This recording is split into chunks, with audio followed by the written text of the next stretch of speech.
Welcome to NSL Unscripted, a national security law podcast, brought to you by the National Security Law Department at the U.S. Army's The Judge Advocate General's Legal Center and School. We bring you conversations and hot topics from NSL practitioners today, and hope you enjoy this episode.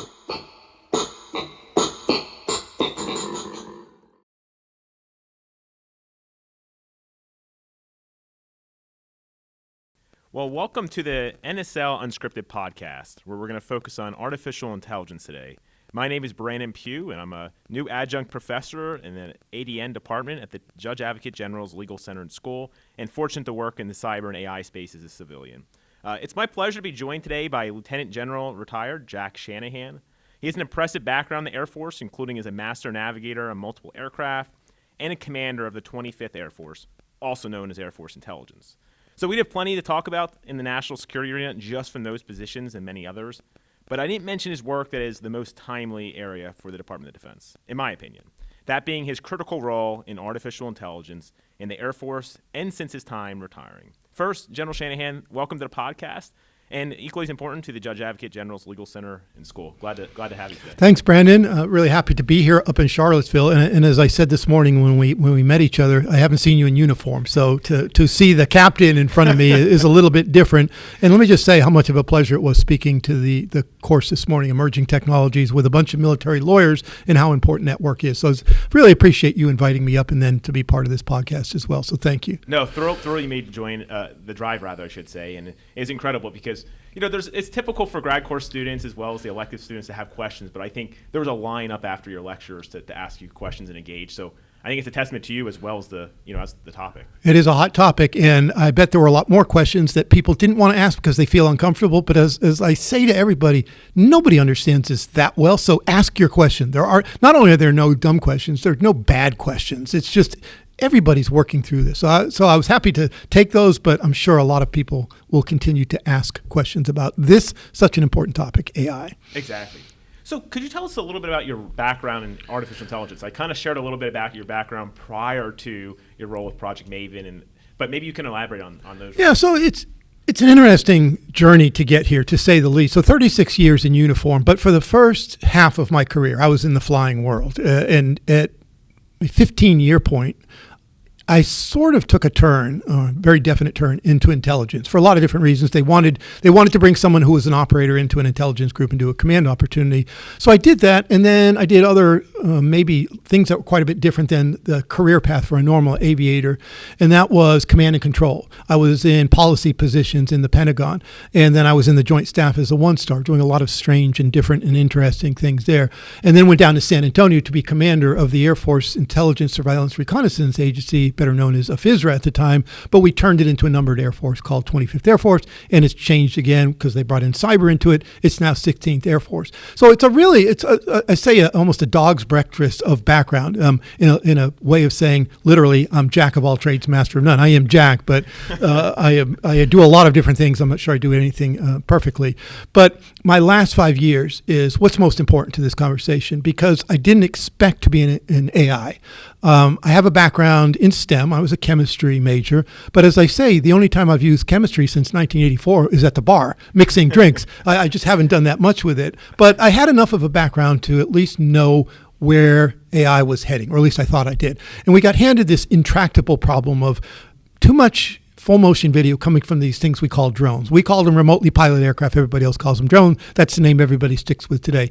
More collection from more sensors, more platforms, more sources, from open source, which we say is unclassified, to collection coming off the most sensitive and special programs in the world, but nobody could get through it. It was a massive problem. It's a catastrophic success is what I say. I put those in quotes, catastrophic success, oxymoron as that may sound, but we had to solve that somewhere. And we wanted to start with the full motion video piece of it. And so we turned to the group that was working this problem generally and say, this isn't going to work anymore. We're not going to keep getting more and more people to this. And all we're going to see is the addition of more platforms, more sensors. We're going to get cyber in. We're going to get more open source. We're drowning in data. What can we do about it? So the Marine Corps colonel that I turned to and handed him this problem set came back with a solution. And that solution did not necessarily exist in the Department of Defense at the time, at least not ready to be put out in the field. And that's the difference.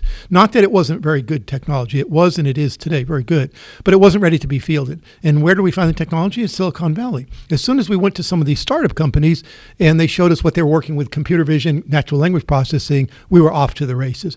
We put a little pilot project together. We showed it to then Deputy Secretary of Defense Bob Work, and he said, that's it. Finally, I see someone that's taking this on, and they mean it. It's not a PowerPoint slide. You know kind of what this is about, and I designate you, and he signed the memo almost 24 hours after that, in April 26, 2017. The memo's available publicly. We stood up the algorithmic warfare cross-functional team, which is also known as Project Maven, and then we started doing computer vision, natural language processing for the purposes of helping analysts do three things: augmenting, accelerating, and automating this exploitation of this full motion video. Those are three really important words. And then we started. And by 6 months later, we had our first crude models put out and get fielded. So then just fast forward a little bit, we showed enough success, still, not nearly good enough for what we wanted to do, but enough success that the leadership of the department said, okay, now we need the same thing for everything else the department does beyond intelligence, because Project Maven was about intelligence, surveillance, reconnaissance, or better known by the acronym ISR. So what can you do everywhere else? What can you do in warfighting operations? What can you do in medical? What can you do in finance? What can you do in personnel? Everything could be improved. We know it could be improved by AI, but how do you do it? So let's stand up an organization, and we called it the Joint AI Center, the JAIC, and then we stood that up, and I shifted from Project Maven to the JAIC and did that for 18 months before I retired. So that, very digested, that is the summary of my career. Interesting. So then where did the JAIC go from there? So is that... we now hear the acronym, I guess, is CDAO. What is the relationship dynamic there? Yeah, so my replacement was another 3-star Marine Corps General, Mike Groen, and Mike has since retired as well. So they now have a civilian in. And my position was it needed a general officer to begin, because a 3-star is the price of admission in the Pentagon for some of these big meetings that you're getting into. You're wrestling with the services, you're wrestling with other undersecretaries for money, for people, and it's a fight. And so 3 stars was appropriate. But I also thought at some point it should be run by a civilian with a tech background, and maybe a uniform number 2. But right now it's 2 civilians. But what happened is when General Groen was getting ready to retire, the Deputy Secretary of Defense, Kath Hicks, made the decision that, look, you're all doing similar things in 3 different areas. And it was called JAIC, and the Chief Data Officer, a gentleman by the name of Dave Spurk, who's very, very active in this space to this day outside of the government, and then Defense Digital Service. Defense Digital Service, or DDS, are sort of like the hackers, sort of the people that would go out and get things done very creatively. They weren't running by the standard bureaucratic rules of the department. And those 3 places were all working on things that data was essential to AI, what Defense Digital Service, or DDS, was doing touched on AI, but it touched much more on cyber. So the decision was, let's keep these closer together. Let's align them under one organization called CDAO, the Chief Digital and AI Officer. I believe at the time that was the right thing to do. I still believe it today, because you do need alignment in these 3 important areas. So that's what they're known as today. They report to the Deputy Secretary of Defense. At the time, I reported to the CIO, the Chief Information Officer. That was the right answer at the time, because I had a fantastic boss, Dana Dees, who'd come out of commercial industry and really knew about AI, and he knew how to move things in the commercial world. So that's what happened. So the JAIC is no longer the JAIC, but it's CDAO. So the guts of it still remain, but it does have these other pieces of it. And to me, that's what's required. Is data is so integral to AI, you must have the Chief Data Officer as part of that. This is super fascinating, because I think too often times we think that artificial intelligence came out about a year ago, largely because of generative AI becoming front and center for the average American. And I mean, it's neat to hear about how, just in what you just said, and as well as your prior talks this morning, how it's been around for a decade. I mean, the science has been around for decades. So I think it's helpful to ground us a little bit. 1956, John McCarthy and the Dartmouth Summer Project. That's where the term artificial intelligence, I won't say necessarily it was the first time it was used, but that's where it sort of got its grounding. And even before then, of course, Turing was working on these concepts in the 30s and 40s. So as you say, it's not a new concept. What's happened since then, this is really where it does get very, very interesting to watch how this has played out. And also to say, as we say, sort of the hockey stick. So you're in a flat time, and then all of a sudden you're exponential. You move very quickly. And for AI today, it's a result of three things that all came together over the course of 10 to 15 years. One is massive amounts of compute power. AI relies on compute. That's why they couldn't do this in the 50s, 60s, 70s, and even the 80s. You just didn't have the compute you have today. So when NVIDIA got in the game and built this thing called graphics processing units, built originally for gaming, turns out they figured out if you do a few mods to this, look what it can do for compute and artificial intelligence. Then massive amounts of data. And all of a sudden, you have these companies like Google, Amazon, Microsoft, that were born as digital companies that had data from the beginning in the right format. You had tons of it. And every time a consumer clicked on something, you got more data and you learned about that consumer. So you have massive amounts of compute, massive amounts of data, and now advanced algorithms. The early work, and it was 20 years ago, was cool. It was good. But to see what it looks like today versus what it looked like back then, it's almost hard to describe how far it's come. So data, compute, algorithms, and the fourth and critical piece is people. There are a lot more people graduating today with computer science degrees and even specifically AI degrees than there were in the 70s and 80s. As we say, since 1956 on, we've gone through these cycles of AI winters and AI summers. I don't think we're going to see any more AI winters. We might have a fall. It might get a little cool at certain times of the year, but I don't think we'll ever see a winter again. It's moving too quickly right now. The compute's only getting better and better. The processing power is staggering today. And because every human is putting out so much data every day, every minute, every second, that will continue to increase in that same hockey stick manner. So I guess what I'm saying is, look out. Do we know what it will look like 5 years from now? I don't, and I'm not sure anybody really does, because there's so much that's happening even as we're speaking today. Phenomenal point. I mean, I guess for those that are not familiar with how AI has been used in DoD over the past few years, what are a few examples of that? Then, equally important, to the extent you want to share, where do you think it's going to go? Like, how do you see the DoD embracing AI in the next 5 years? I mean, I think we all go to the same mindset. Is like, is this for autonomous weapons? Is this for robots? Are we fielding that already? That's kind of what I hear too often times, especially for those that are not DoD practitioners. Without question, there's this disconnect in how we talk about AI. There is this marketing piece that Silicon Valley, and I say that not necessarily as the single geographical area, but across the country, it is their job to make people excited about AI because they're selling AI. So you have to accept there is a marketing and hype piece of this, which is not only understandable, but quite fair. That's how capitalism works. But what happens is people have these expectations about AI that are not matched by the reality of once you figure out what I used to say about AI, both with Project Maven and JAIC, I could always tell who had actually worked on a real AI project, because those who did had the scars of experience. And right away you learn your biggest challenge is data. And because we had to go out and find out data. Unlike those commercial companies I just mentioned, the Department of Defense was built as a hardware company in the industrial age. And all of a sudden we're trying to take this data, which might be from 1950, it might be from 2010, and find a way to train an AI algorithm and turn it into an AI model. Extraordinarily hard to do. We did this all manually for the first 6 months to a year. We're going and picking up tapes of data, full motion video from the Middle East. These are tape drives. We had to go pick up in pickup trucks, bring it in, clean it, purge it, and then train with it, do test and evaluation on it. And so it was a process that we figured out how to do better and better. We call it a data management pipeline. Those who talk about AI in grandiose terms and who haven't done AI for a real project don't understand for the department how hard that is to do. And it frustrates people to the point where why AI has not scaled almost entirely across the DoD still to this day is getting over that hurdle. It's a data management problem. It's the right data. It's the right amount of compute. Can the DoD compete with the compute that's available to an AWS or to a Microsoft or to a Google? No, unless you go to the national labs. But the national labs are kind of busy doing other things with their compute right now, having to do with nuclear weapons and other things. So it's a struggle to really understand. But I thought no matter how good the technology we built in Maven and JAIC was, and some of it was very good, some of it was okay, but what was most important is we showed the rest of the department what it took to get a program going and all that it took to build a data management pipeline, to do test and evaluation, to do this thing that in software and commercial business is secondary: continuous integration, continuous delivery.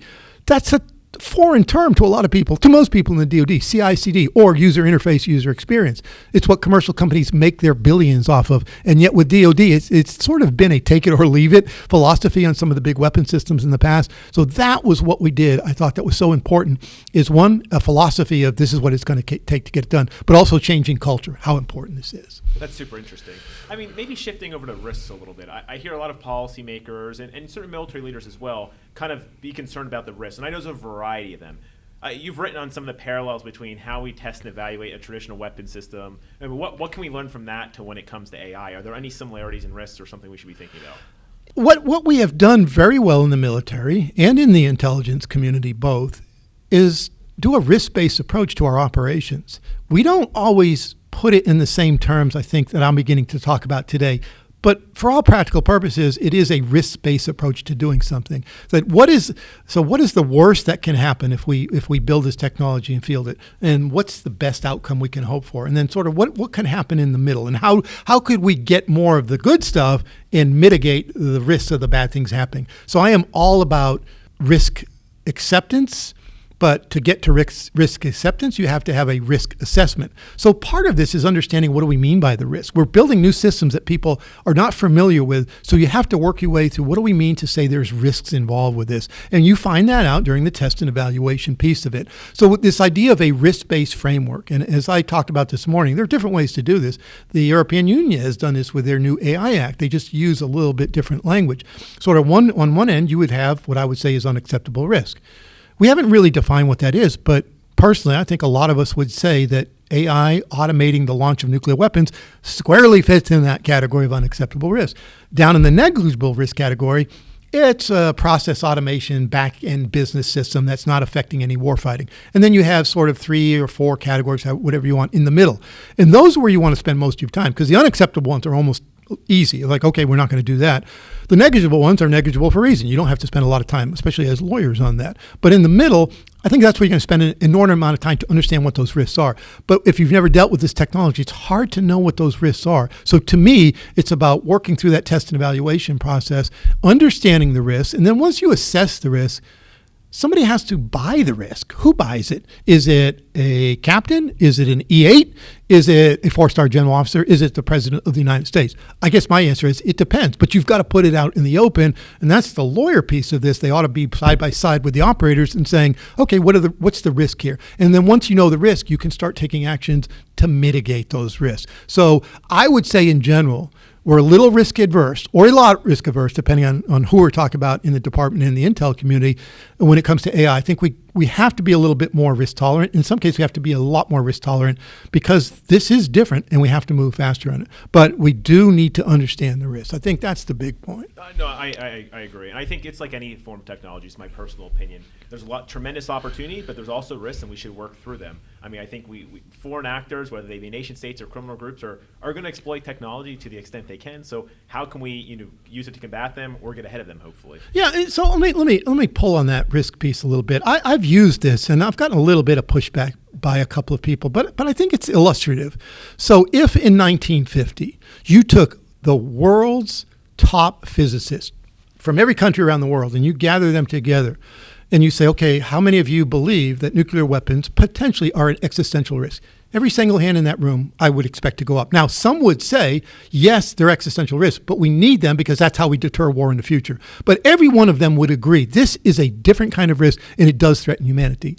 If you do the equivalent today of AI, you're going to get opinions all over the place. Catastrophic risk, existential risk, very little risk. These things aren't really as fancy as we're talking about them. So the fact that we have the world's leading AI experts have such disagreements about whether or not this represents a potentially existential risk is so fundamentally different than physicists in 1940 saying, oh no, the nuclear thing, it could threaten humanity. It says something about this technology that we're fully not grasping yet. And I don't know what side to come down on. I'm just very skeptical of the existential piece of it because that takes away agency from human beings. So humans can shape this technology, and we will shape this technology. And I hope get to the point where the existential risk is always going to be mitigated, that it's not going to be that way because we make decisions as humans.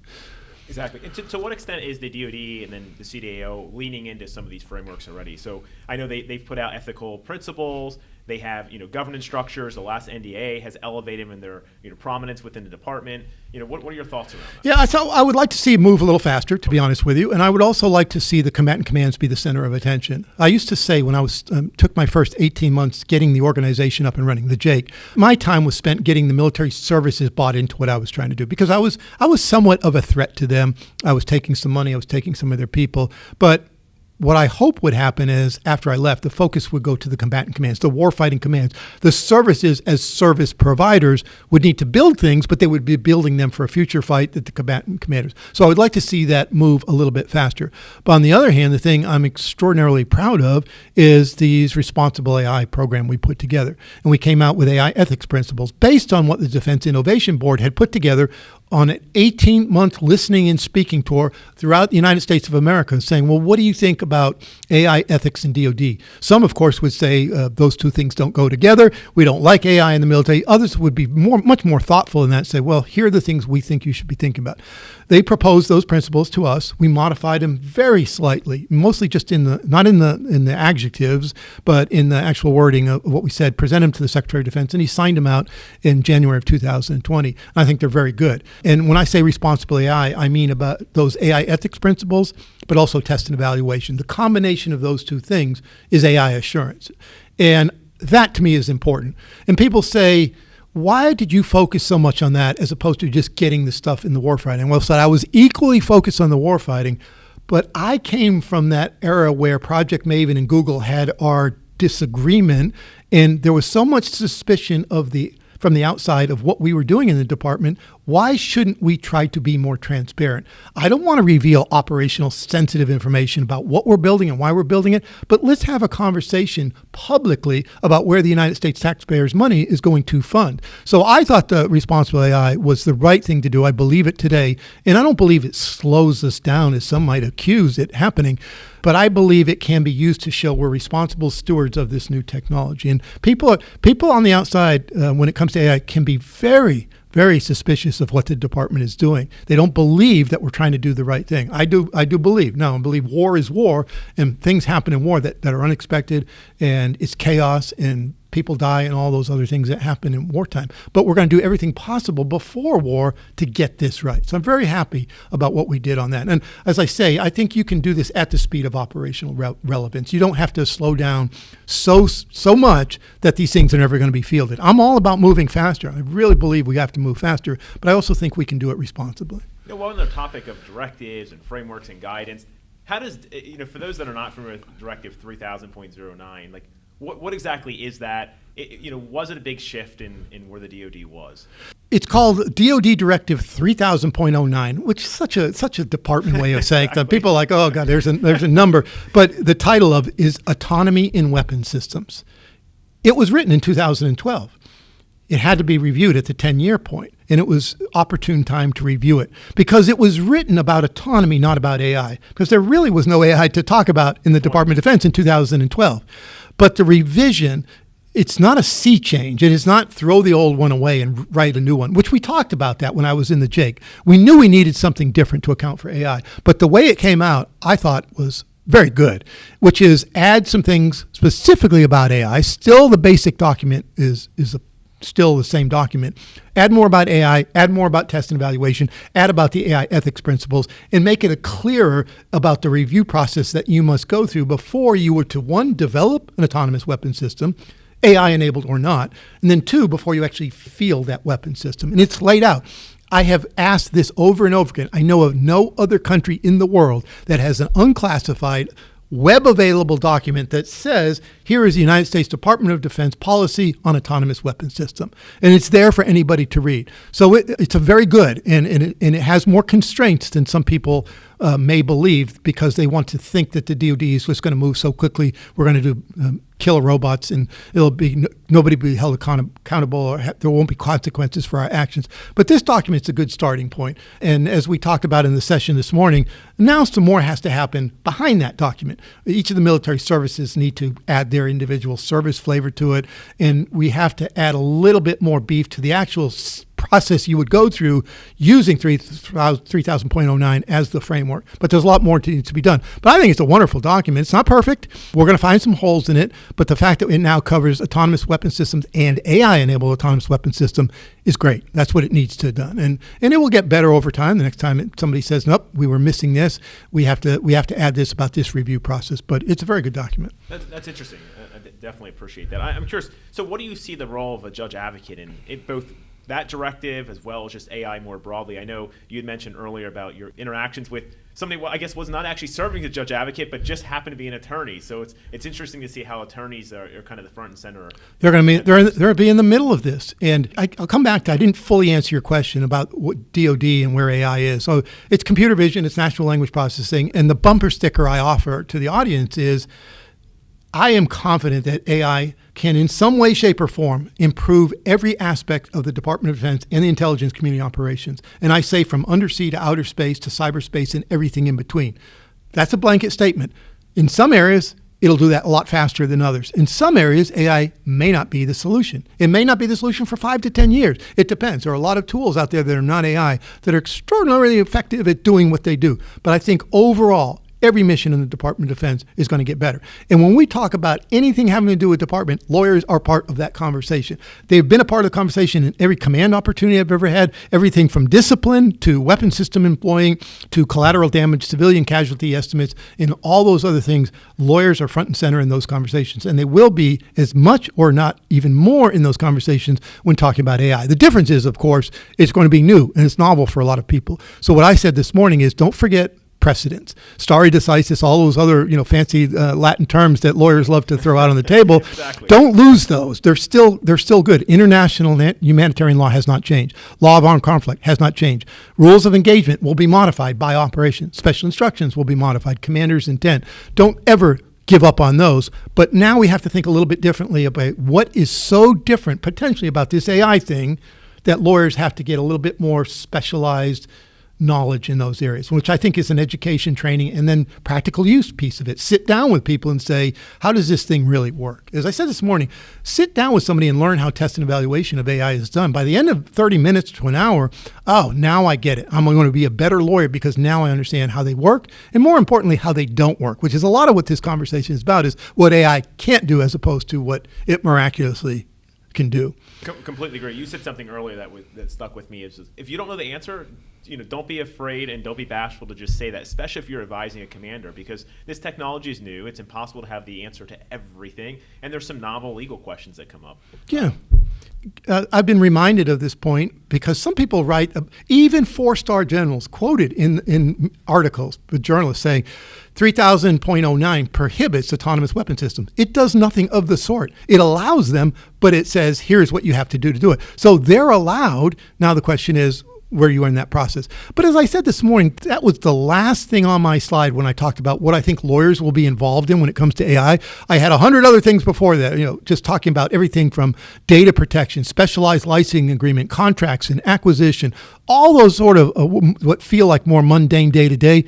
They don't go away. They're just a little different, maybe a little bit more complicated when we're talking data rights for an AI contract versus the traditional way you may have done contracting in the past. Great point. And that's an interesting area just by itself. It's just we're working with the private sector so many times now. It's like, what does the relationship look like from copyright to who owns the data? I mean, some novel answers and questions. And with AI, what we're used to maybe doing things in a blanket way in the Department of Defense about, okay, we know what a hardware contract looks like. I mean, there'll be all sorts of things in the weeds, but generally, if you're building a weapon system and you have a prime contractor building it, everybody knows sort of what roles and responsibilities are. With AI, I think you're going to have to spend a few years tailoring those contracts and having discussions side by side with these companies and giving them some ability to shape those discussions because they're there to make money. We're not going to just bully our way and say the government owns all these purpose rights. You don't get any of that. Well, they're going to turn away and they're going to turn and walk away because they don't want to work with us. So I think we're going to see a few years of having to get a little bit more specific case by case on what are we really talking about? What kind of licensing agreement is it? Who owns data right? If it's government data, as we used to say, you own your intellectual property content. It is an AI algorithm, but you're going to use that algorithm trained against DoD data And at the end of that, we're going to have a model that then we will license. And it worked out for all sides. Government data, intellectual property secret sauce. But at the end of it, every company said, well, we still want to make money. So I think it's a licensing agreement. So you have to work those out case by case. And we're going to see a big business in that over a few years because there's just no single solution to any of that. I know. It was funny you had mentioned earlier that if you're an attorney that understands this space, you will have a job. Your job for life. Whether you're you're good. in the military for 50 years or you decide to move on and you'll have a job. Live anywhere but San Francisco because you can't afford to live out there. But anywhere else, you have a golden parachute. If you're an AI lawyer, you're good. Exactly. Paralegal, I'm a little bit more worried about because AI is going to take some of that work over. But as lawyers specializing in AI, you're set. Exactly. I mean, in our final few minutes, just something that's very timely. I know you had the opportunity to testify in front of the Senate recently in their insight forums and just share your knowledge on AI in the national security space. What was that forum like, and was there any key takeaways that is worth sharing? Yeah, so it was a series of, I want to say 8 of these AI Insight forums, and they covered everything. We were the last one, and it was on AI and national security. And I want to say there were 20 or 21 people. I understand some of the previous ones had some contentious sessions because you had some strong disagreements. This may have been the opposite extreme of everybody's kind of agreeing here, which made me a little nervous, except I was sitting next to the ACLU person. And when it was over, I shook his hand. I said, I loved everything you say because we cannot forget the civil liberties privacy part of this. I may disagree with you on some of the things that you're saying, and you're going to disagree with some of mine, but I love the fact you're here and talking about this. And they had somebody representing one of the unions, and so they have a little bit different slant. But it was really about AI and national security. I think the message was resounding. We've got to get going faster on this. And the government has to work better and closer with companies and with academia back to the days that made us who we were when Silicon Valley got formed. This wasn't a miracle, sort of virgin birth of Silicon Valley. It came on the backs of Department of Defense after World War II, Vannevar Bush. And he got all of this started back then. Why don't we bring some of that back together? So this was about what does AI for national security really mean? And you had companies saying, we're disappointed, the government's not doing enough. You had people like me saying the government's not spending enough. But I also brought in some of the other bits and pieces of this, the rights piece of it, the AI ethics piece of it, the test and evaluation piece. So out of all this, Senator Schumer, who leads this, with Rounds, Heinrich, and Young, I believe, are the other 3 senators. It is absolutely bipartisan, wonderfully bipartisan, and I hope it stays that way. Out of all these 8 or 9 sessions, they're going to try to craft some legislation. And you know how this is, Brandon. You live in this world. Nobody's going to be happy with that legislation. You're going to get accused of under-legislating and over-legislating. So I guess they'll know they get it right when everybody's mad at them. That's the way it works in Washington, D.C. Exactly. It's funny you say that. I lived that, before AI became front and center, privacy is where I worked. And everybody had pros and cons to a national privacy law and what that may look like. I know we did a previous podcast on that. But, I think it's interesting you said that. I know the White House is struggling with the best path forward. Members of Congress, the DoD, I think everybody's realized the technology's here. It's only probably going to expand, kind of what you were alluding to earlier. Yeah, I once in a while I talk about this thing that I didn't know about until somebody mentioned it on one of these many Zoom calls I've had over the past 3 years, is this thing called the Coleridge dilemma. The Coleridge dilemma refers to this concept of when you get a new technology, a really disruptive technology, it is so hard to craft policy on that technology because it hasn't diffused throughout society yet. But at some point, it's so deeply diffused that you're too late on the legislation and the policy piece of it. So trying to find that right balance, I empathize and sympathize with the Hill because I know we had to do some similar things in both Maven and the JAIC. It's hard to get this right. And I worry about under legislation. I worry about over legislation. So there are a lot of members in both the House and the Senate that want to do the right thing, but they're getting so I'll use the reference that not everybody's going to get, but the Animal House voice in each ear, and they're trying to figure out which one do they listen to. And I guess what it will be is a combination of all sides, and then try to craft something that's not too restrictive, but on the other hand, doesn't just let things go wild, which we will pay the price for that, as we've seen. Just before I came to this podcast, I'm listening, I guess Mark Zuckerberg and some others on the Hill getting crushed because of what they've let happen in sort of child sexual privacy, in privacy and these other things. And that gentleman, Mark Zuckerberg, I can promise you 20 years ago in a dorm room at Harvard talking about a dating app, never expected to be in front of the United States Congress multiple times explaining why his company did A, B, and C that violated civil liberties, interfered with elections. We're in a different world today. We've got to be more serious about the legislation. The question is, what does right look like? I don't know, but you have some very good, serious people on the Hill trying to get it. trying to get it right, including people like you trying to help shape that. No, you're too kind. I mean, you definitely are. Yeah, I love this conversation. Really, we could draw this at the hours, but I realize maybe not everybody would listen for hours. Is there anything we didn't get to today, or any final points that you think would be worth? It's an exciting time, and it's as I said, I never expected to be in this world of AI, but I am so glad I am, because I guess the last thing I'll say is, and this is truly a forward, bold statement that will get a lot of resistance. But I believe what we're in is going to be the equivalent in historical terms. When you look back, and I'm saying it may not be till 50 years or 100 years you look back, the equivalent of the agrarian revolution is the industrial revolution. And it'll be something like a digital revolution. I don't know what that quite means. It's a combination of humans, machines, and data that goes beyond symbiosis. And we're seeing the early signs of this, but this will play out for 50 to 100 years. And we're going to shape that future. But it's an exciting future. It's an alarming future. It's a disorienting world that we're in already today. The people that are already disadvantaged may be even more disadvantaged. So we've got to help those people that don't have access to these technologies. But we're going to see a different world 50 years from now that is going to maybe shock us, because so much will have happened between now and then. Well, General Shanahan, we appreciate you joining us. I mean, on that note, we may have to have you back in 10 years to kind of do a reflection. I mean, yeah, from my wheelchair or wherever, bed or wherever I am in my old age. But I can't wait to see, because we're all going to be surprised, I think. No, thank you again, and we really appreciate you coming to the Thanks, Brandon. Really happy to join you, and thanks for letting me come up to Charlottesville today. Anytime. You're glad to have you. Take care.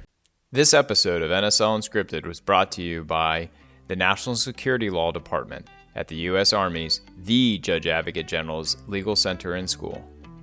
The views presented are those of the speakers and do not necessarily represent the views of the Department of Defense or its components, the Department of the Army, or the Judge Advocate General's Legal Center and School. Our department also produces the Operational Law Handbook, accessible online. We hope you have enjoyed this episode and look forward to future episodes for NSL practitioners. Thank you.